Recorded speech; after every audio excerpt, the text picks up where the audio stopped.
రసాయనాలపై ఆధారపడే వ్యవసాయం నుంచి ప్రకృతితో మమేకమైన సాగు దిశగా రైతులను నడిపిస్తున్న వినూత్న ప్రయోగమిది. ఆక్వా రంగంలో ఖర్చులు తగ్గించి లాభాలు పెంచేలా రసాయనాలు లేని విధానాన్ని విజయవంతంగా అమలు చేస్తున్న ఓ రైతు ఇప్పుడు అదే పద్ధతిని వరి పైరులోనూ ప్రయోగించి ఆశ్చర్యకర ఫలితాలు సాధిస్తున్నారు. ఈ రైతు సాధించిన విజయం ఇప్పుడు రైతుల్లో కొత్త ఆలోచనలకు బీజం వేస్తోంది.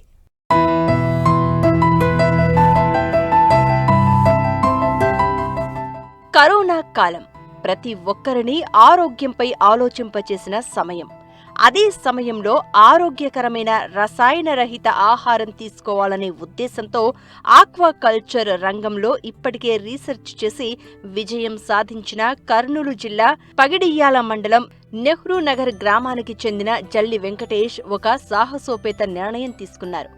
ఆక్వా సాగులో ఉపయోగించే ప్రోబయోటిక్స్ ను ఈసారి వరి పైరులో ప్రయోగించాలని నిర్ణయించారు. సుమారు 40 సెంట్ల వరి పొలంలో యూరియా, డిఏపి లాంటి రసాయన ఎరువులను పూర్తిగా పక్కన పెట్టి కేవలం ప్రోబయోటిక్ ఆధారిత సాగు విధానాన్ని అమలు చేశారు. మట్టిలో జీవశక్తి పెరగడం, పంట ఎదుగుదల సమానంగా ఉండడం, చీడపీడల ప్రభావం తగ్గడం, ఫలితాలు రైతులనే కాదు చుట్టుపక్కల వారిని కూడా ఆశ్చర్యపరిచాయి. దిగుబడులు తగ్గకపోగా ఖర్చులు భారీగా తగ్గాయి, లాభాలు మాత్రం మరింత పెరిగాయి. నేను గత 2020 నుంచి వ్యవసాయంలో కొన్ని కొత్త మార్పులు తీసుకోవాలనే ఒక సంకల్పంతో అగ్రికల్చర్లో చాలా వరకు మనం పెస్టిసైడ్స్ అన్నీ వాడుతూ మెడిసిన్ చాలా ఎక్కువగా యూజ్ చేయడం జరుగుతుంది. అయితే నేను గతంలో ఏంటంటే నేను ఒక ఆక్వా కన్సల్టెంట్గా and aqua labs, Jalapushpa aqua labs అని నడుపుతూ ఉన్నాను.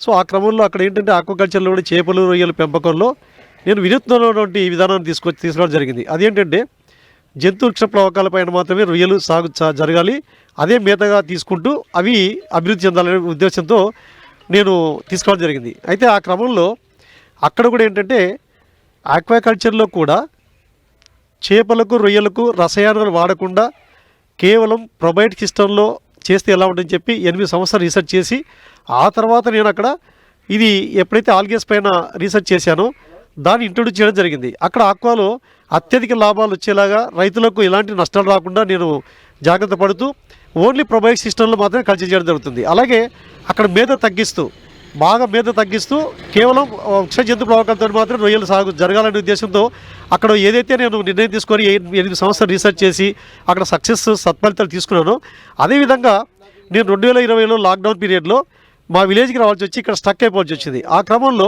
ఈ ధాన్యంపై నేను దృష్టి పెట్టడం జరిగింది. దృష్టి పెట్టినప్పుడు ఏంటంటే ఆక్వాకల్చర్లో ఎలాగైతే నేను ప్రొబయోటిక్స్తో విధానాన్ని ఆక్వాకల్చర్లో రైతులకు రసాయనాలు లేకుండా ఆక్వా రైతుల్ని ఎలాగైతే డెవలప్ చేస్తున్నారో అలాగే ఎందుకు అదే ప్రోడక్ట్స్లో ఏమైనా కొంచెం ఇంప్లిమెంట్ చేసి ఇక్కడ అగ్రికల్చర్ కూడా ఎందుకు తీయకూడదనే ఉద్దేశంతో నేను లాక్డౌన్ పీరియడ్లో ప్రొబయోటిక్ సిస్టంలో ఎకరానికి 1 కేజీ చొప్పున ప్రొబయోటిక్ వేస్తూ నేను దిగుబడి చేయడం జరిగింది. అంటే ఆ గతంలో మేము పురుగుల మందులు వేసి అలాగే డిఏపీలు, యూరియా బస్తాలు వేసి తీసినప్పుడు ఎంత ఈల్డ్కి వచ్చి అదే ఈల్డ్కి మాకు రావడం జరిగింది. సో అదే క్రమేపీ నేను 2020 నుంచి ఇవాళ 2025 సో అంటే డిసెంబర్ నెల 14వ తారీఖున నేను నా పంట క్రాప్కి వచ్చింది, కటింగ్ రెడీగా ఉన్నాం మేము. అయితే ఇంతవరకు చూసినట్టయితే గతంలో ప్రతిసారి కూడా సాయిల్ బాగా పెరుగుతూ ప్రతి సంవత్సరం కూడా వేసినటువంటి పంటలో మాకు సోనమసూరులో చాలా అత్యధికంగా జబ్బులు వస్తుంటాయి. అందరికీ తెలిసిందే కర్నూలు సోన అంటే చాలా జబ్బులు వస్తుంటాయి. సో చాలామంది రైతులు నష్టపోతుంటారు. కానీ నేను ఎప్పుడైతే 2020లో ఈ యొక్క ప్రకృతి వ్యవసాయం ఇది ప్రొబయోటిక్స్తో సిస్టమ్తో నేను ఎలాగైతే అగ్రికల్చర్ స్టార్ట్ చేశానో కానీ మా విలేజ్లో అందరికీ కూడా 2020లో ఎర్ర తెగులన్నీ అలా రావడం, పొలం అంతా బాగా దెబ్బతినడం, కానీ అందరూ స్ప్రే చేసేవాళ్ళు. కానీ నేను మాత్రం ఈ పొలంలో ఒక్కటి కూడా పెస్టిసైడ్స్ వాడకుండా, ఫెర్టిలైజర్స్ వాడకుండా ఆ రోజుల్లో నేను 40 సెంట్లు ప్రయోగం చేశాను. 40 సెంట్లు నాకు 12 బస్తాలు వచ్చింది. సో అదే క్రమేపీ చేసుకుంటూ వస్తున్నా ఎలాంటి కెమికల్స్ లేకుండా 1 కేజీ కూడా డిఏపి కానీ యూరియా కానీ వాడకుండా ఓన్లీ కేజీ 1 ఎకరానికి 1 కేజీ చొప్పున ఆ మోతాదులో ఈ 40 సెంట్లకు అర కేజీ చొప్పున ప్రొబయోటిక్ వేస్తూ నాటులో 1 కేజీ. అది ఎలా అంటే పేడలో చూడండి, ప్రకృతి మనకి ఇచ్చినటువంటి పేడ ఒక ఆవు నుంచి జంతువుల నుంచి వచ్చే పేడ తీసుకొని ఆ పేడ ఒక 2 బాయిలలు మాత్రం తీసుకొని ఆ 2 బాయిలల్లో 50 లీటర్ నీళ్ళు కలిపేసి ఈ ప్రొబయోటిక్ను 1/2 కేజీ ఒక 24 అవర్స్ మనం పెర్మెంటేషన్ చేశాక ఆ దాన్ని మనం ఎలాగైతే ఇంటి దగ్గర ఎలా చానికి వెళ్తాం ఇంటి ముందు అలాగే ఒక మగ్గులతో చల్లుతూ దీన్ని చేసినట్టయితే ఆ యొక్క ఉండే బ్యాక్టీరియా ఆ యొక్క వేరు వ్యవస్థకి వెళ్ళి ఆ వేరు వ్యవస్థను పట్టితో చేయడం చేత స్టాండర్డ్గా ఉంటూ ఎలాంటి డిసీజ్ వచ్చినప్పటికి కూడా చుట్టూ మా విలేజ్లో మా గ్రామంలో చాలా మందికి ఆ రోజు నష్టాలు వచ్చినాయి. కానీ ఇవాటికి కూడా ఏ రోజు కూడా మేము స్ప్రే చేయకుండా ఎలాంటి తెగులు ఇంతవరకు ఊర్లో మొత్తం ఇప్పుడు కూడా ఈ సంవత్సరం బాగా తెగులు వచ్చింది. అయితే మా పొలంలో ఇంతవరకు ఒక తెగులు చూస్తే తెగులు కనిపించట్లేదు. వీళ్ళే కూడా నేను అనుకుంటున్నా గత 4 years కంటే కూడా ఈ 5th year చూస్తుంటే నిజంగా ఒక కంకికి ఏ కంకి లెక్క పెట్టినా 210 గింజలు వచ్చాయి. ఆ గింజలు కూడా ఎలా ఉంటాయంటే మాకు వచ్చేది 12-13 బస్తాలు ఇంతవరకు వచ్చేది. కానీ నా ఎక్స్పెక్టేషన్ ఇప్పుడు 16 బస్తాలు వచ్చి ఎక్స్పెక్ట్ చేస్తున్నా. సో దీంతో పాటు ఏంటంటే మనం ఆ యొక్క రైస్ తీసుకున్నట్టయితే ఆ రైస్ మీరు వండి పెట్టిన తర్వాత 2 days 3 days అలా పెట్టిన తర్వాత కింద ఎలాంటి చెమ్మ రావట్లేదు. చాలా సూపర్ టేస్ట్గా ఉంటుంది. దీంట్లోకి మనం ఏదైనా చూడండి, మన మందులతో పండించే పంటలు తీసుకున్నట్టయితే మనకు ఖచ్చితంగా రుచికరంగా ఉంటుంది. మసాలా వేసినట్టు కూరలు తినాలి. మళ్ళీ ఆ మసాలాలు కూడా మనకు ఆరోగ్యానికి హానికరం చేసేటివే. కానీ దీంట్లో ఈ రైస్లో మన పూర్వం ఎలాగైతే ఇంత నూనె వేసుకొని ఇంత కారం వేసుకొని తింటే ఎంత టేస్ట్ ఉండేదో ఇప్పుడు కూడా సేమ్ అదే టేస్ట్లోకి వచ్చింది రైస్. అంటే అద్భుతమైనటువంటి మేము రైస్ తింటున్నాం ఇవాళ. అలాంటి క్రాప్ తీసినందుకు చాలా గర్వంగా అనిపిస్తుంది. మా నాన్నగారు కూడా ఫస్ట్లో యాక్సెప్ట్ చేయలేదు. మా నాన్నగారు యూరియా తీసుకొచ్చి కొట్టాలి ఎందుకంటే ఆయన పాత సిస్టమ్ ఉన్నారు. సో ఇక్కడే మా ఫాదర్ గారు చిన్నసుంగన్న గారి పేరు. సో ఈయన కూడా నన్ను నమ్మేవాడు కాదు. నేను మా నాన్న ఎదిరించి నేను కల్చర్ చేయడం జరిగింది. దీంతోపాటు మాకు ఎర్రవల్ దగ్గర హైవేలు బెంగళూరు హైదరాబాద్ హైవేలో 10 ఎకరాలు ఉంది. ఆ 10 ఎకరాల్లో కూడా మేము ఇక్కడే ఈ ప్రొబయోటిక్ని కారులో ఒక డిక్కీలో పెట్టుకొని 3 డ్రమ్ముల్లో వేసుకొని తీసుకొని మొత్తం 10 ఎకరాలకు వేసి అక్కడ కూడా మంచి ఈల్డ్ తీయడం జరిగింది. మేము ఇంకా రీసెర్చ్ చేస్తున్నాం. మా అగ్రికల్చర్లో ఇప్పుడు 5 సంవత్సరాలు రీసెర్చ్ చేయడం జరిగింది. ఇది ఇందులో సక్సెస్ అయ్యాడు. దీంతోపాటు మేము పచ్చిమిర్చి కానివ్వండి, మినుములు కానివ్వండి, ఏదైతే ఆహార ధాన్యాలు ఉందో వాటిపైన కూడా మేము రీసెర్చ్ చేయాలని ప్రయత్నిస్తున్నాం. బట్ ఆ ప్రయోగం కూడా స్టార్ట్ అయ్యింది. మేము ఆల్రెడీ మినుము పైన ప్రయోగం చేయడం జరిగింది. మినుము పైన కొంత సత్ఫలితాలు వచ్చాయి. ఈ ప్రోబయోటిక్ సాగు విధానాన్ని ప్రత్యక్షంగా చూసిన చుట్టుపక్కల రైతులు సైతం ఇప్పుడు రసాయనాలపై ఆధారపడకుండా ప్రోబయోటిక్ ఆధారిత వరి సాగు వైపు అడుగులు వేస్తున్నారు. ఈ రబీ నుండి తాము కూడా ఈ విధానంలోనే పంటలు పండిస్తామని చెప్తున్నారు.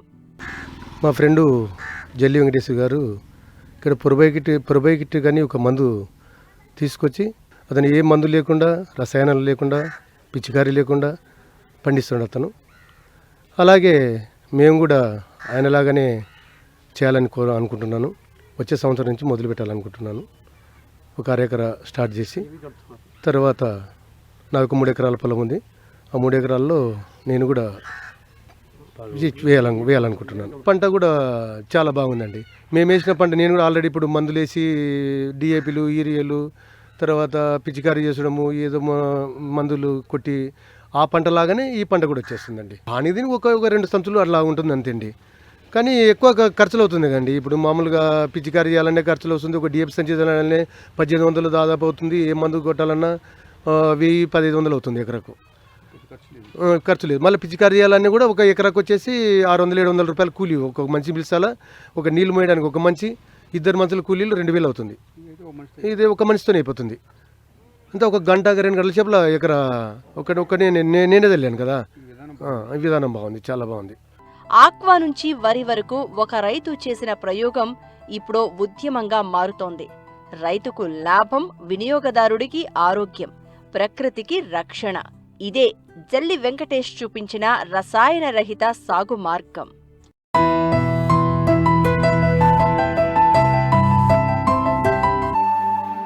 కూరగాయ పంటలు సాగు చేసేవారు సంప్రదాయ పద్ధతులకు స్వస్తి పలికారు.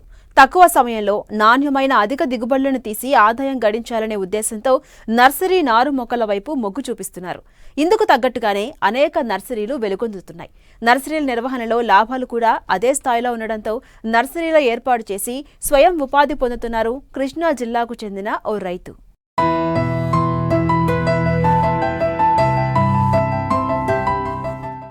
మారుతున్న కాలానికి అనుగుణంగా సాగు విధానంలో రైతులు కొత్త ఒరవడికి శ్రీకారం చుడుతున్నారు. సంప్రదాయ విధానాలకు స్వస్తి పలికి ఆధునిక పద్ధతులు పాటిస్తున్నారు. విత్తు దగ్గరే చిత్తు కాకుండా నర్సరీల్లో పెంచిన నారును నమ్ముకుంటున్నారు. రైతుల ఆసక్తికి అనుగుణంగా గ్రామాల్లోనూ ఇటీవలి కాలంలో నర్సరీల సంఖ్య క్రమంగా పెరుగుతోంది. ముఖ్యంగా కృష్ణా జిల్లాలో ఏటికాయేడు నర్సరీలు పెరుగుతున్నాయి. ఇలా కూరగాయల నర్సరీ నిర్వహణతో 16 ఏళ్లుగా స్వయం ఉపాధి పొందుతూ పలువురికి ఉపాధి కల్పిస్తున్నారు బాపులపాడు మండలం బొమ్మలూరు గ్రామానికి చెందిన రైతు అట్లూరి సుబ్రహ్మణ్యం. కూరగాయల తోటలేసి వంగ కానివ్వండి, మిరప కానివ్వండి, టమాటా కానివ్వండి, ఇలాంటి తోటలు వేయడానికి రైతులు మట్ల మీద పోసుకున్న నార్లు వాళ్ళు ఏం చేసేవాళ్ళు అంటే 30-40 రోజులు పెంచుకున్న తర్వాత వాటిని వాళ్ళు కల్టివేషన్కి ఉపయోగించుకునేవాళ్ళు. అలాంటి నర్సరీలు ఇక్కడ లేవు. అటు మనకి ప్రకాశం జిల్లా, కర్నూలు జిల్లా అటే ఉండేవి, గుంటూరు జిల్లా అవతల ఉండేవి. సరే నర్సరీ వేస్తే ఎలా ఉంటుందనే ఉద్దేశంతో ఈ బొమ్మలూరు, కృష్ణా జిల్లా ఈ బొమ్మలూరు గ్రామంలో ఈ రోడ్డు పక్కన హైవే మీద అయితే బాగుంటుందనే ఉద్దేశంతో 16 సంవత్సరాల క్రితం ఒక చిన్న కుటీర పరిశ్రమ, చిన్న తరహా పరిశ్రమలాగా నేను దీన్ని స్టార్ట్ చేశానండి. అయితే అప్పట్లో కూడా రైతులకి కొత్తగా కొంత వచ్చేవాళ్ళు కాదు. ఏంటి ఈ నర్సరీలు ఎట్లా ఉంటాయి, నారులు ఏంటని నిదానంగా రైతుకు కూడా అనుకూలంగా ఉండటం, ఈ నార్లు పోసుకునే టైం కూడా వేస్ట్ అవ్వకుండా ఉంటుందనే ఉద్దేశంతో నిదానంగా రావటం మొదలెట్టారు. అన్ని రకాల కూరగాయల పంటలు అన్నీ కూడా రైతుకి ఇక రెడీమేడ్గా మనం వంగనారులు ఇవ్వటం. వంగ కావాలంటే 30 రోజులు పెంచుతాం, మిరప 40 రోజులు, టమాటా 30 రోజులు, బంతితో 25 రోజులు అట్లా పెంచి వాటిలన్నింటినీ కూడా వాళ్ళు తయారీ దశలో వచ్చేటప్పటికి అంతకుముందే ఆర్డర్లు ఇచ్చేవాళ్ళు వచ్చి మాకు ఇంచుమించుగా మన దగ్గర రెడీగానే దొరుకుతూ ఉంటుంది. లేదో ఏదైనా ఒక టైం బట్టి కానిబట్టి పోసేసినట్టు 1-2 రోజులు అటు ఇటుగా టైం చెప్తూ ఉంటాము. ఆ టైం ప్రకారం రైతు వచ్చి తీసుకెళ్తూ ఉంటారు. వంగ కానివ్వండి, మిరప కానివ్వండి, టమాటా కానివ్వండి, ఇవి రూపాయి కానించి ₹1.25 వరకు ఉంటాయి రేట్లు. అట్లాగే బంతి మొక్క అనేది ₹2.70 కానించి ₹3 ఉంటుంది. బొప్పాయి మొక్క వచ్చేటప్పటికి 16 నుంచి 18 రూపాయల మధ్య ఉంటుంది. అట్లాగే క్యాప్సికమ్ ఉంటాయి ₹5, క్యాబేజీ, క్యాలీఫ్లవర్ లాంటివి ₹1 అండి, బ్రొకోలీ లాంటిది ₹3. ఇట్లా రైతు వారీగా మేము సప్లై చేసే రేట్లు ఇవి.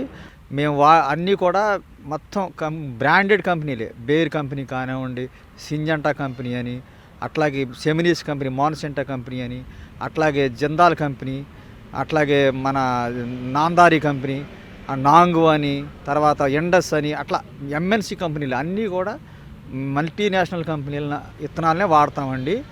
దీంట్లో రాజీ పడే ప్రసక్తి లేదు. దాన్ని బట్టి మేము ఇన్ని సంవత్సరాలు కూడా మార్కెట్లో ఎన్ని నర్సరీలు వచ్చినా కానీ ఇప్పుడు దగ్గర ఇక్కడ నుంచి నూజివేడు వరకు 10-12 నర్సరీలు ఉన్నాయి. అయినా కానీ మేము అనేది ఒక క్వాలిటీ ఇస్తారు. పలానా బొమ్మలూరులో పలానా సూర్య నర్సరీలో క్వాలిటీ ఇస్తారు. వాళ్ళ దగ్గరికి వెళ్తే మోసం చేయరు. ఏదైతే అన్నారో ఆ విత్తనమే ఇస్తారు, ఆ రకమే ఇస్తారు అనేది ఒక బ్రాండ్ లాగా రైతుల్లో గుర్తింపు ఉండటం వల్ల మా దగ్గరికి ఆంధ్ర తెలంగాణలో మనకి మ్యాక్సిమం ఇన్ని సంవత్సరాల మీద అన్ని చోట్ల కూడా మనం అంటే ఒక ఐడియా ఉంది. రైతులకు కూడా పలానా సూర్య నర్సరీ బొమ్మలూరు, కృష్ణా జిల్లా అనేది ఒక ఐడియా ఉంది. అట్లాగే ఈ మధ్యన కిచెన్ గార్డెన్స్ కూడా ఎక్కువగా వినియోగిస్తున్నారు. మన దగ్గర నార్లు మొక్కలు పట్టుకెళ్ళి ఇప్పుడు వంగ ఒక 5 మొక్కలు, టమాటా ఒక 5 మొక్కలు అట్లా ఇళ్ళ దగ్గర వాళ్ళు కూడా ఈ స్లాబ్ మీద కూడా ఒక టెర్రస్ గార్డెన్ లాగా చేసుకుని సేంద్రియంతో చేసుకుంటే మన 4 కూరగాయలు పట్టించుకుని మనం తిందామనే ఉద్దేశంతో వాళ్ళు కూడా ఈ టౌన్లో వాళ్ళు కానివ్వండి, పల్లెటూళ్ళ వాళ్ళు సరే అనుకోండి, టౌన్లో వాళ్ళు కూడా ఏలూరు కానివ్వండి, ఇటు హనుమాన్ జంక్షన్, విజయవాడ హైవే మీద ఉండటం వల్ల వాళ్ళు కూడా రోజు కూడా మాకు ఎవరొకళ్ళు వస్తూనే ఉంటారు. వాళ్ళు ఒక సరిపడా ఇంట్లోకి సరిపడా కూరగాయల మొక్కలు కాసిన పట్టుకెళ్ళి పెట్టుకుంటూ ఉంటారు. అట్లాగే ఫ్లవర్ మొక్కలు కూడా మేము మొత్తం గులాబీలు కానివ్వండి, చామంతులని, తర్వాత మన మందారాలు, కనకాంబరాలు, విరజాజులు అన్ని రకాల పూల మొక్కలు సప్లై చేస్తున్నాము. అట్లాగే పళ్ళ మొక్కలు కూడా అన్ని రకాలు జామ, బత్తాయి, కమల, మామిడి, కొబ్బరి, పనస, సపోటా అన్ని రకాల పండ్ల మొక్కలు కూడా సప్లై చేస్తూ ఉంటాము, ఇక్కడ అమ్ముతూ ఉంటాము. ఇవన్నీ కూడా మేము ఏంటంటే మాకు ఉపాధి పొందుతున్నాము. మేము మాతో పాటు ఒక 10 మందిని ఉపాధి కల్పిస్తా అట్లా మేము ఒక ఇది రైతుకి శ్రేయస్సుగా చేయాలనే ఉద్దేశం. అంతే తప్పితే మేమే దీని మీద విపరీతమైన సంపాదించాలనే ఉద్దేశం కాదు. మాది వ్యవసాయ కుటుంబం కాబట్టి, వ్యవసాయం నుంచి వచ్చిన వాళ్ళం కాబట్టి, రైతు కష్టాలని మాకు తెలుసు కాబట్టి, రైతుకు కూడా అంతా బాగుండాలనే ఉద్దేశంతో మేము 100కి 100 పాళ్ళు కూడా అన్ని రకాలు కూడా మంచి విత్తనాలు, మంచి మొక్కలు, మంచి నారు ఇవ్వాలనే ఉద్దేశంతోనే మేము ఇక్కడ ఇచ్చేస్తున్నాము. నాణ్యమైన నారును ఇస్తూ ఉండడంతో నర్సరీలకు మంచి ఆదరణ లభించింది. కూరగాయ పంటలను ఎక్కువగా సాగు చేసే రైతులు నర్సరీలపైనే ఆధారపడుతున్నారు. అంతేకాదు తమకు కావలసిన కంపెనీ విత్తనాలను తెచ్చి ఇస్తే నారు కూడా పెంచి ఇస్తున్నారు. అంపాపురం గ్రామంలో మాకు ఒక 1.5 ఎకరా కూరగాయలు పండే భూమి ఉన్నదండి.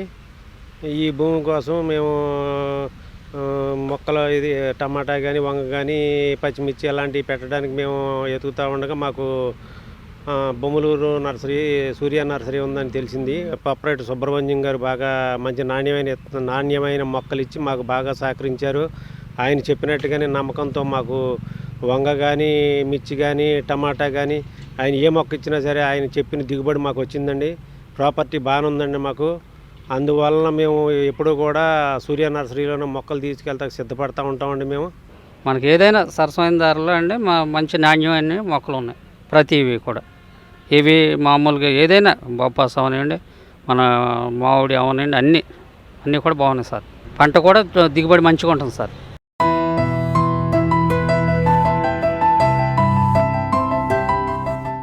వ్యవసాయం అంటే కేవలం పంటల వరకే పరిమితం కాదు. అనుబంధంగా సరైన మార్గం ఎంచుకుంటే లక్షల్లో ఆదాయం సాధ్యమని నిరూపిస్తున్నారు ఏలూరు జిల్లాకు చెందిన ఓ రైతు. వరి సాగుతో పాటు పామాయిల్ తోటలో మేలుజాతి కోళ్ల పెంపకంతో ఏడాదికి 7 నుంచి 10 లక్షల రూపాయల నికర ఆదాయం పొందుతున్నారు. మరి కోళ్ల పెంపకంలో ఆయన అనుభవాలేంటో ఈ స్టోరీలో తెలుసుకుందాం.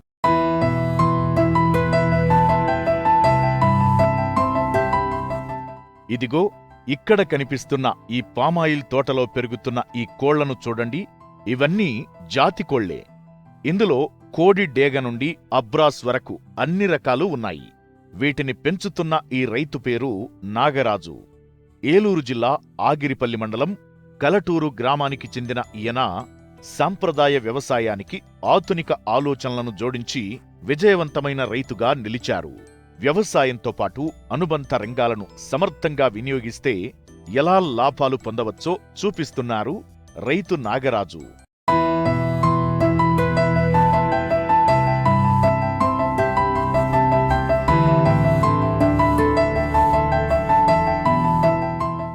తనకున్న 5 ఎకరాల వ్యవసాయ భూమిలో వరి సాగు చేస్తూనే అనుబంధంగా పామాయిల్ తోటలో మేలుజాతి కోళ్లను పెంచుతున్నారు. 5 ఏళ్ల క్రితం కేవలం 2 పుంజులు, 8 పెట్టలతో ప్రారంభమైన ఈ కోళ్ల పెంపకం ఈరోజు 500 కోళ్ల వరకు విస్తరించింది. మన దగ్గర అన్ని రంగులు ఉంటాయండి. కోడ్డేగ, రసంగి, కాకి నమిలి, కెక్కిరాయి, తెల్లనమిలి, పూలాలు, కాకిడేగలు, పచ్చకాయకులు, కాకి నముళ్ళు, ఆల్మోస్ట్ మన దగ్గర లేని కోడిపుంజులు ఉండాలండి. అబ్రాసులు అన్ని కోడిపుంజులు ఉన్నాయండి. ఇప్పుడు రెడీగా ఎవరైనా పందానికి లేకపోతే సరదాగా మేపుకునే వాళ్ళు, ఎవరైనా ఉపాధి కావాల్సిన వాళ్ళకి 50 కోడిపుంజులు మామూలుగా తాడుకేసి రెడీ చేస్తున్నాను నేను. 30,000 కానీ స్టార్టింగ్ అండి. 1,00,000 రూపాయలు, 1,00,000 పైన కూడా ఉంటుందండి. ఒక కోడి మోజు సార్, దాన్ని పర్ఫార్మెన్స్ని బట్టి తీసుకుంటారు. వచ్చి దెబ్బలాడే చూసుకుంటారు, దాని పర్ఫార్మెన్స్ చూసుకుంటారు. మేతలు పొద్దున్నే వీటికి బాయిల్ ఎగ్లు ఉడకబెట్టి లోన పచ్చసొన తీసేసి వేస్తామండి. కైమాలు వేస్తాం. పందెం కోడిపుంజులకి అయితే ఇప్పుడు రెడీగా పెట్టల మీద కోడిపుంజులు కానీ బాదం పప్పులు, కైమాలు, నాస్తా లడ్డూలు ఏం రకరకాలు ఉన్నాయండి. వాళ్ళు ఏదో వేస్తారు, మేము ఏదో వేస్తాం. నా దగ్గర పిల్లలు ఉన్నాయి, గుడ్లు ఉన్నాయి, పెట్టలు ఉన్నాయి, పందెం వేసే పుంజులు ఉన్నాయి, పెట్టల మీద కోడిపుంజులు ఉన్నాయి. కొత్తగా ఫామ్ పెట్టుకునే వాళ్ళకి ఎవరికైనా సరే నాకు తోచినంతలో తక్కువ రేటుకైనా సరే వాళ్ళకి ఉపాధి కింద ఇస్తానండి. నేను ఏమైనా ఇచ్చినా మళ్ళీ మామూలుగా నేను వెళ్ళి చూసుకుంటానండి. ఎవరికి పలానా వేరే వాళ్ళకి ఇచ్చి అవి బాగున్నాయా లేదు మన గురించి వాడు నష్టపోతే మళ్ళీ ఏదో విధంగా రికవర్ చేయడానికి చూస్తానండి నేను. ఇక్కడి ప్రత్యేకత ఏమిటంటే కోళ్లకు వచ్చే వ్యాధుల నివారణకు ఎలాంటి ఇంగ్లీష్ మందులను ఉపయోగించరు. చుట్టుపక్కల దొరికే వేప, తులసి, నల్లగడ్డి, ఇతర ఔషధ ఆకులతో స్వయంగా మందులను తయారు చేసి కోళ్లకు అందిస్తారు. దీంతో కోళ్లు ఆరోగ్యంగా పెరగడమేగాక వీటి గుడ్లకు, పిల్లలకు మంచి డిమాండ్ ఏర్పడింది. ప్రతి ఏడాది కోళ్ల అమ్మకాల ద్వారానే 7 నుంచి 10 లక్షల రూపాయల నికర ఆదాయం సాధిస్తున్నారు రైతు నాగరాజు. నాకు 2 ఎకరాల పొలం సొంతగా, దాంట్లో మామిడి తోట, ఈ 5 ఎకరాల వరి సాగు చేస్తానండి. ఈ మన వ్యవసాయంలో అంతగా గిట్టుబాటు అనిపించగా ఈ కోళ్ళు అంటే నాకు చిన్నప్పటి నుంచి ఇష్టం ఉండి ఈ కోల్డ్ ఫీల్డ్లోకి వచ్చానండి. ఈ కోల్డ్ ఫీల్డ్లో వచ్చిన కాడ నుంచి నాకు నికరం ఆదాయం సంవత్సరానికి వచ్చి ఖర్చులు బాను ఒక 7-8 లక్షలు, 10 లక్షలు అలా మిగులుతాయండి ఒక సంవత్సరం బట్టి. ఈ 18 ఎకరాల తోట అండి, 150 కోడిపుంజులు ఉన్నాయి. బయట 80-90 పెట్టలు ఉన్నాయండి, 4 బీటలు ఉన్నాయండి. మీరు చూశారు కదా ఇందాక, మామూలుగా గుడ్లు న్యాచురల్గా పొదిగిస్తానండి. నేను ఇంక్యుబేటర్లు అలా అయ్యండి, న్యాచురల్గా నా పెట్టలకే వేస్తాను, నేను పొదిగిస్తానండి. సంవత్సరానికి 500 పిల్లలు చేపిస్తాను నేను. సంవత్సరానికి 500 పిల్లలు చేపిస్తే వాటిల్లో నాకు నచ్చినవి కొన్ని ఉంచుకుంటాను. మామూలుగా ఎక్కువ శాతం బయట వాళ్ళకి, మా ఫ్రెండ్స్కి, రిలేటివ్స్ ఉన్నారండి, వాళ్ళు పట్టుకెళ్తూ ఉంటారు ఎప్పుడు మన దగ్గర నుంచి. చదువుకుని ఉద్యోగం లేని యూత్ ఉంది. తక్కువ పెట్టుబడితో ఎక్కువ ఆదాయం, మన శ్రమ తగ్గ ఫలితం రావాలంటే ఈ కోల్డ్ ఫీల్డ్ అనేది చాలా లాభదాయకంగా ఉందండి. ఇది ఇబ్బంది లేని పని. నేను ఎక్కువ ఇంగ్లీష్ మెడిసిన్ వాడను సార్. నేను ఆయుర్వేదంలో మామూలుగా హోమియోపతి మెడిసిన్ వాడతానండి. నా కోల్డ్కి ఎక్కువ వైరస్ కూడా రాదండి. ఈ కోల్డ్ పరిశ్రమలో మనం ఇంత సక్సెస్ అవ్వడానికి కారణం ఏంటంటే వాటికి ఇచ్చే మేతలు కూడా నేను చాలా ప్రకృతిలో నుంచి తీసుకుంటానండి. 7-8 రకాల ఆకుల ద్వారా వాటికి మెడిసిన్ ఇస్తాను. ఆయుర్వేదం ద్వారానే చూస్తాను. పొద్దున్నే బాదం పప్పు, కైమా, అంజూరా, కిస్మిస్ వాటితో పాటుగా ఈ న్యాచురల్గా మనకు దొరికే మన ప్రకృతిలో చాలా దొరుకుతాయండి ఆకులు అన్నింటినీ దంచి వాటి ఉండలాగా ఇస్తాను. అది చాలా బాగా రిజల్ట్ ఇచ్చింది. నా సక్సెస్ఫుల్కి ప్రకృతి నాకు సహకరించింది. ఇంగ్లీష్ మెడిసిన్ కొనడం వల్ల నాకు నో రిజల్ట్ కనపడలా. నాకు గత 6 సంవత్సరాలు బట్టి ఈ ఆయుర్వేదం నుంచి ఈ హోమియోపతి మెడిసిన్ నుంచే వైరస్ లేకుండా శుభ్రంగా ఉంచాం. ఇదిగోండి మీకు ఒకసారి చూపిస్తాను. మీకు నేను 7-8 రకాల ఆకులతో తయారు చేశానండి దీన్ని. ఇదిగోండి 7-8 రకాల ఆకులతో తయారు చేశాను. ఒక్కొక్క కోడి పుంజుకి ఒక్కొక్క పెద్ద గోళీ అంత వండేస్తానండి. నెలలో 2 సార్లు వేస్తాను. వైరస్ అనేది ఉండదండి. చాలా బాగా పనిచేస్తుంది. ఇబ్బంది అసలు ఇంత మట్టికి నా దగ్గర ఉన్న ఫామ్లో డిసీజ్ వచ్చి చచ్చిపోయినాయి చాలా తక్కువ అండి. చిన్న స్థాయిలో ప్రారంభించి పట్టుదల, సరైన ప్రణాళికతో పెద్ద విజయాన్ని సాధించిన రైతు నాగరాజు వ్యవసాయమంటే నష్టాలే అన్న భావనను తన కృషితో తప్పుబడుతున్నారు. ఇలాంటి ఆదర్శ రైతులే రేపటి వ్యవసాయానికి దిశానిర్దేశకులు.